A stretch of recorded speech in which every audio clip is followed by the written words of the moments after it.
आपसे जानना चाहती हूँ कि वर्ण व्यवस्था की उत्पत्ति कहाँ से हुई है और उनको जो कार्य सौंपा गया है, जो वर्ण व्यवस्था है, ब्राह्मण, क्षत्रिय, वैश्य और शूद्र, इनके जो कार्य सौंपे गए हैं उनका आधार कौन सा? बैठ।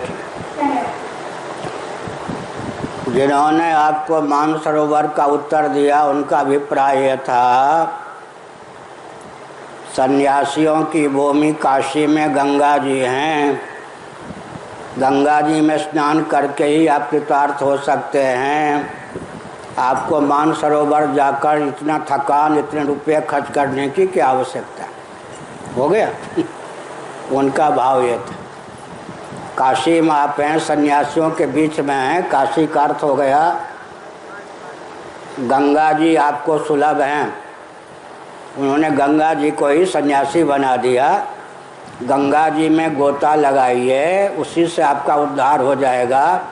इतनी दूर रुपया खर्च करके, पासपोर्ट लेकर के आपको मानसरोवर जाने की क्या आवश्यकता।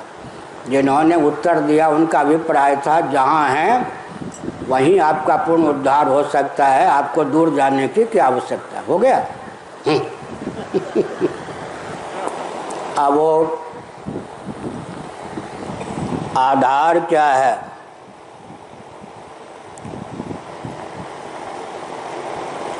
पुरुष सूक्त वेदों में है, उसमें विराट पुरुष का हिरण्यगर्भ का वर्णन है, ब्राह्मणों से मुखमासित आदि वचन है।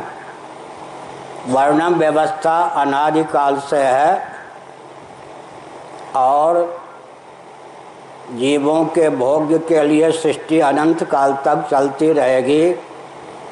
जो जीव मुक्त होते जाएंगे उनका पुनर्जन्म नहीं होगा। महासर्ग के प्रारंभ में भगवान जब हिरण्यगर्भ और विराट का रूप धारण करते हैं, उन्हीं के अंग प्रत्यंग से ही वर्ण की, आश्रम की, छंदों की, वेदों की भी अभिव्यक्ति होती है। श्रीमद् भागवत और महाभारत हिंदी अनुवाद सहित गीता प्रेस से प्रकाशित है। पूरा महाभारत पढ़ने का समय नहीं हो सकता है।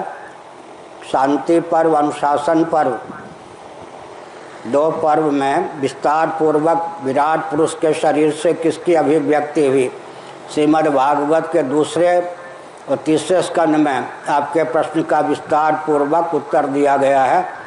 वर्णाश्रम व्यवस्था वैदिक है। वेदों की अभिव्यक्ति और वर्ण आश्रम की अभिव्यक्ति भगवान से ही हुई है।